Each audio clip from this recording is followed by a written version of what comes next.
പ്രൈസ്തലോ. യേശുവെ സ്വസ്ത്രം, യേശുവെ നന്ദി. Ave Maria. എന്റെ പേര് ഷീബ. എന്റെ വീട് കോട്ടയം. ഞാനിപ്പോ താമസിക്കുന്നത് ഹവലിയിലാണ്. ഞാൻ എന്റെ ഹസ്ബൻഡിന് കിട്ടിയ ഒരു വലിയ സാക്ഷ്യം പറയാനാണ് ഞാനിവിടെ നിൽക്കുന്നത്. കഴിഞ്ഞ മെയ് മാസം പുള്ളിക്ക് കഴുത്തിന്റെ ഇവിടെ ഒരു മുഴയുണ്ടായിരുന്നു.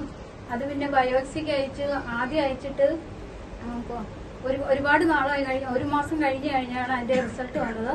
അപ്പൊ അതിനകത്ത് വ്യക്തമായിട്ടൊന്നും കാണാൻ പറ്റിയില്ല. പിന്നെ ഇവിടുന്ന് കഷ്ണം, ഇവിടെ ഒരു മുഴയുണ്ടായിരുന്നു, ആ മുഴയിൽ നിന്ന് കഷ്ണം കട്ട് ചെയ്ത് വീണ്ടും ബയോപ്സിക്ക് അയച്ചു കഴിഞ്ഞപ്പോൾ ക്യാൻസർ ആണെന്ന് സ്ഥിരീകരിച്ചു. അങ്ങനെ ഞങ്ങൾ ഒത്തിരി വിഷമത്തിലായിരുന്നു. എല്ലാവരോടും പ്രാർത്ഥന സഹായമൊക്കെ ഞങ്ങൾ യാചിച്ചു. പിന്നെ ഞാൻ ബാബു ബ്രദറിനെ ഞാൻ വിളിച്ചു. ബാബു ബ്രദർ പറഞ്ഞു, ബാബു ബ്രദർ പറഞ്ഞു ജപമാല ചൊല്ലി പ്രാർത്ഥിക്കാം, ബാബു ബ്രദർ പ്രാർത്ഥിക്കാം.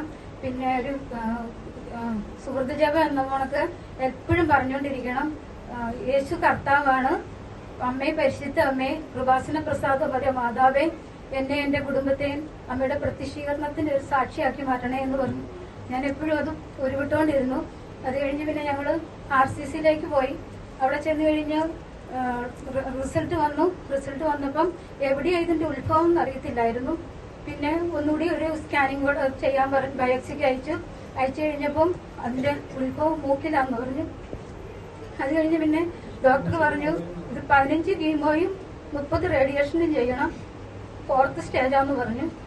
അങ്ങനെ വീണ്ടും ഞാൻ ബ്രദറിനെ വിളിച്ചു. ബ്രദർ പറഞ്ഞു എനിക്ക് കൃപാസനത്തിൽ പോകണമെന്ന് ഞാൻ പറഞ്ഞു. ബ്രദറിന് നമ്പർ തന്നു.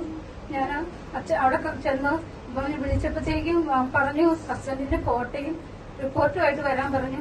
ഞാനങ്ങനെ അച്ഛനെ ചെന്ന് കണ്ടു. അച്ഛൻ പ്രാർത്ഥിച്ചു. അത് കഴിഞ്ഞ് പിന്നെ ഞങ്ങൾ RCC പോയി. 5 കീമോ കഴിഞ്ഞപ്പോഴത്തേക്കും കീമോയുടെ സൈഡ് എഫക്ട് മൂലം കാലിന് ചലനശേഷിയെല്ലാം നഷ്ടപ്പെട്ടു. ബ്ലഡ് ക്ലോട്ടായി, രക്തക്കൂടൽ അടഞ്ഞുപോയി. വീണ്ടും ഞങ്ങൾ കാരിത്താസ് എന്ന് പറഞ്ഞ ഹോസ്പിറ്റലിലേക്ക് പോന്നു.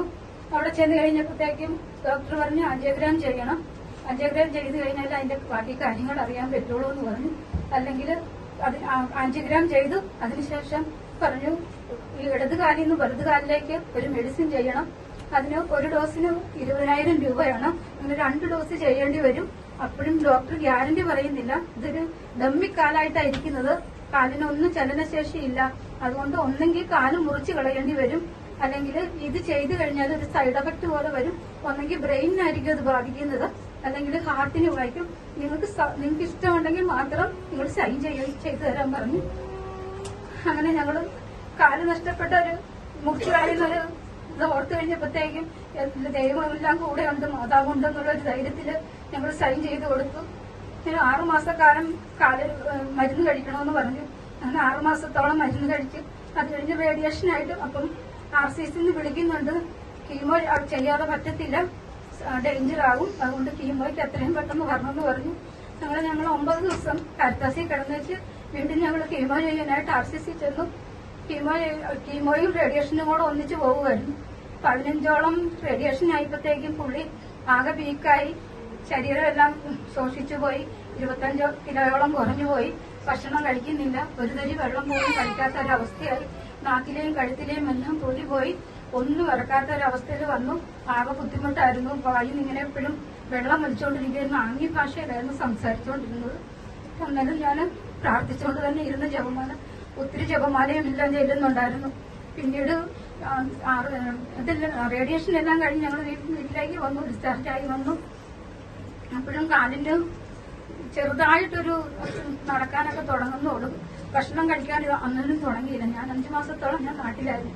എനിക്ക് ഇങ്ങോട്ട് കയറി വരണം, എന്റെ ജോലിയും നഷ്ടപ്പെടും എന്നുള്ളൊരു വേദനയിൽ പിന്നെ ഞാനെല്ലാം പ്രാർത്ഥിച്ച് ഞാൻ ഒന്നേ പ്രാർത്ഥിച്ചോളൂ, എന്റെ തന്നെ ഒന്ന് എണീറ്റിരുന്ന് അവനെന്റെ കാര്യം നോക്കി ഭക്ഷണം കഴിക്കാനായിട്ട് മാത്രം ദൈവങ്ങളിൽ നിന്ന് അനുഗ്രഹിക്കണമെന്നും ഞാൻ പ്രാർത്ഥിച്ചു. അതിന്റെ ഫലമായിട്ട് ദൈവം അനുഗ്രഹിച്ച് ഞാൻ പോരുന്നതിന് മുമ്പ് ഭക്ഷണം അധികമായിട്ട് കഴിക്കാൻ തുടങ്ങിയില്ലെങ്കിലും അവനവന്റെ കാര്യത്തിനായിട്ട് പതുക്കെ എണീക്കാനും ടോയ്ലറ്റിൽ പോകാനും എല്ലാം ദൈവം അനുഗ്രഹിച്ചു. പിന്നീട് മാസം ടെസ്റ്റ് ഉണ്ടായിരുന്നു.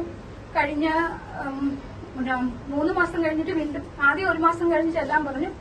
അതിന് കഴിഞ്ഞിട്ട് പിന്നെ 3-ാം മാസത്തിലേക്ക് ചെല്ലാൻ പറഞ്ഞു. കഴിഞ്ഞ മാസം ഞങ്ങള് എൻഡോസ്കോപ്പി ചെയ്യാൻ പറഞ്ഞു. എൻഡോസ്കോപ്പി ചെയ്തപ്പോഴത്തേക്ക് അധികമായിട്ടൊന്നും കാണുന്നില്ല എന്ന് പറഞ്ഞപ്പോൾ അതിന് വെയിറ്റ് ഒക്കെ കൂടിയായിരുന്നു. ഭക്ഷണങ്ങൾ പിന്നെ ചെറുതായിട്ട് എരിവ് പറ്റത്തില്ല. നാട്ടിലൊന്നും എരിവുള്ള ചട്ടിയിലോ എന്തെങ്കിലും ഒരു സാധനങ്ങൾ വെച്ചാൽ പോലും അത് കഴിക്കാൻ പറ്റാത്തൊരവസ്ഥയായിരുന്നു. പിന്നീട് വെള്ളമൊക്കെ കുടിക്കാനും അതിനൊക്കെ തുടങ്ങി. വെയിറ്റ് ഏകദേശം സാവകാശം വെച്ച് തുടങ്ങി. ഫ്രൂട്ട്സ് ഒക്കെ കഴിക്കുന്നുണ്ടായിരുന്നു. അതിനുശേഷം പിന്നെ ഈ ഭക്ഷണം കഴിക്കാതെ ഇരുന്നതിന്റെ ഒരു ബുദ്ധിമുട്ടായിരുന്നു. പിന്നെ അത് കഴിഞ്ഞ് കഴിഞ്ഞ മാസം ഞങ്ങളോട് എൻഡോസ്കോപ്പി ചെയ്യാൻ ചെല്ലാൻ പറഞ്ഞു. എൻഡോസ്കോപ്പി ചെയ്തതിന്റെ റിസൾട്ടില് വലിയ കുഴപ്പമൊന്നും കാണുന്നില്ല. എന്നാലും നമുക്ക് കൺഫേം ആക്കണമെന്നുണ്ടെങ്കിൽ ഒന്നുകൂടി CT സ്കാൻ ചെയ്യണമെന്ന് പറഞ്ഞു. അങ്ങനെ ഞങ്ങൾ കഴിഞ്ഞ തിങ്കളാഴ്ച CT സ്കാൻ ചെയ്തു. CT സ്കാൻ ചെയ്ത് ബുധനാഴ്ചയാണ് റിസൾട്ട് വന്നത്. റിസൾട്ടിൽ ഒരു കുഴപ്പമില്ലായിരുന്നു. സൗഖ്യം കിട്ടി, വെയിറ്റ് കൂടി, നല്ല മിടുക്കനായി, പഴയ ആളായി. ദൈവം മാതാവ് എല്ലാവരും അനുഗ്രഹിച്ചു. ഇപ്പം ജോലിക്ക് ചെയ്തോണ്ടിരുന്ന ജോലി എന്താണോ ആ ജോലിക്ക് പൊക്കണം ഡോക്ടർ പറഞ്ഞു. അങ്ങനെ ദൈവം അനുഗ്രഹിച്ച വലിയൊരു അനുഗ്രഹം തന്നു. എനിക്ക് ഒരു കാര്യം കൂടെ പറയാനുണ്ട്. ഈ ജപമാലയുടെ ഒരു ശക്തി എനിക്ക് പറയാനുണ്ട്. ഞാൻ ഈ അവസ്ഥയിൽ ഞാൻ പോയിക്കൊണ്ടിരുന്ന സമയത്ത് ഞങ്ങളുടെ കോട്ടയത്ത് ഒരു പരിത്രാണം എന്ന് പറഞ്ഞൊരു ധ്യാനകേന്ദ്രമുണ്ട്. ഞാൻ എന്നിട്ട് അച്ഛനെ പിറ്റേ ദിവസം ഞങ്ങൾ പോകണം. അപ്പൊ ഞാൻ പറഞ്ഞു, ഞാൻ നമുക്ക് അച്ഛനെ ഒന്ന് കണ്ടിട്ട് വരട്ടെ എന്ന് പറഞ്ഞ് ഞാൻ അച്ഛനെ കാണാൻ പോയി. ഞാൻ അച്ഛനോട്ട് സംസാരിച്ചുകൊണ്ടിരിക്കുന്നു. ഞാൻ എന്റെ കൊന്ത ഇങ്ങനെ കയ്യിൽ വെച്ചിരിക്കുമായിരുന്നു. അപ്പൊ അച്ഛൻ എന്നോട് ചോദിച്ചു, പ്രാർത്ഥിച്ച് തലയിൽ കൈ വെച്ച് കഴിഞ്ഞപ്പോഴത്തേക്ക് അച്ഛൻ എന്നോട് ചോദിച്ചു, എന്നിട്ട് അതിലൊരു കൊന്ത ഉണ്ടോ എന്ന് ചോദിച്ചു. ഞാൻ പറഞ്ഞു, ഉണ്ട് അച്ഛൻ, കൊന്തയൊന്ന് കാണിക്കാൻ പറഞ്ഞു. ഞാൻ കൊന്ത കാണിച്ചപ്പോ അച്ഛൻ പറഞ്ഞു, ഇതിന് ഞാൻ പ്രാർത്ഥിച്ചുകൊണ്ടിരുന്നപ്പോ ഇതിന് ഭയങ്കര പവറായിട്ടാ തോന്നിയത്. ഇതിന് ഭയങ്കര പവറാ, നീ ഇത് മാത്രം ഉപയോഗിച്ചാൽ മതി എന്ന് പറഞ്ഞു. എന്റെ കയ്യിൽ ഞാൻ ഇത് 1.5 വർഷം ഇവിടെ ഈ വന്ന സമയത്ത് മുതൽ ഞാൻ ഈ ജപമാല മാത്രമാണ് ചെയ്തത്.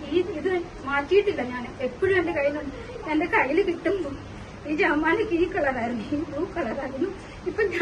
ഇപ്പൊ ഈ ഒരു കളറ് എത്തി.